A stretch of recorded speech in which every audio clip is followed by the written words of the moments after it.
কবে আসছে বরবাদের টিজার, কবে থেকে অফিসিয়ালি শুরু হচ্ছে বরবাদের প্রমোশন, সবারই জানার ইচ্ছা বরবাদ মুভির আপডেট কবে আসবে। যাই হোক, চলুন মূল গসিপে। শাকিব খান অভিনীত বরবাদ মুভির আপডেট আসবে শীঘ্রই। ইয়েস, খুব শীঘ্রই সিনেমাটির টিজার প্রকাশ পাবে এবং ধামাকা ক্রিয়েট করবে।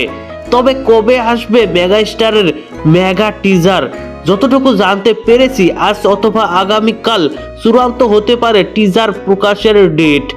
তারপরেই অফিসিয়ালি প্রকাশ পাবে বরবাদের টিজার। ইতিমধ্যে শাকিব খান ও ইথিকা পালের ডাবিং শেষ হয়েছে, চলছে পোস্ট প্রোডাকশনের কাজও, সাথে চলছে এডিটিং এর কাজও। পরিচালক মেহেদী হাসান হৃদয় রিসেন্ট এক ইন্টারভিউতে বলেন, আমি হাইপে ওঠার জন্য সিনেমা বানাইনি, আমি চাই দর্শকরা সিনেমাটি দেখুক। সর্বশেষে আপনাদের একটি ধারণা দিচ্ছি, বরবাদ মুভির টিজার 24 থেকে 28 তারিখের মধ্যেই আসবে।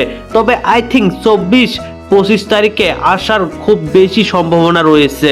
আর হ্যাঁ, আজকে হয়তো অফিসিয়ালি জানাতে পারে কখন আসবে সিনেমাটির টিজার। আপনারা সেই পর্যন্ত সঙ্গে থাকুন আমার চ্যানেল এবং মেহেদী হাসান হৃদয় কিংবা শাকিব খানের অফিসিয়াল আপডেটের উপর। ধন্যবাদ পুরো ভিডিওটির সঙ্গে থাকার জন্য।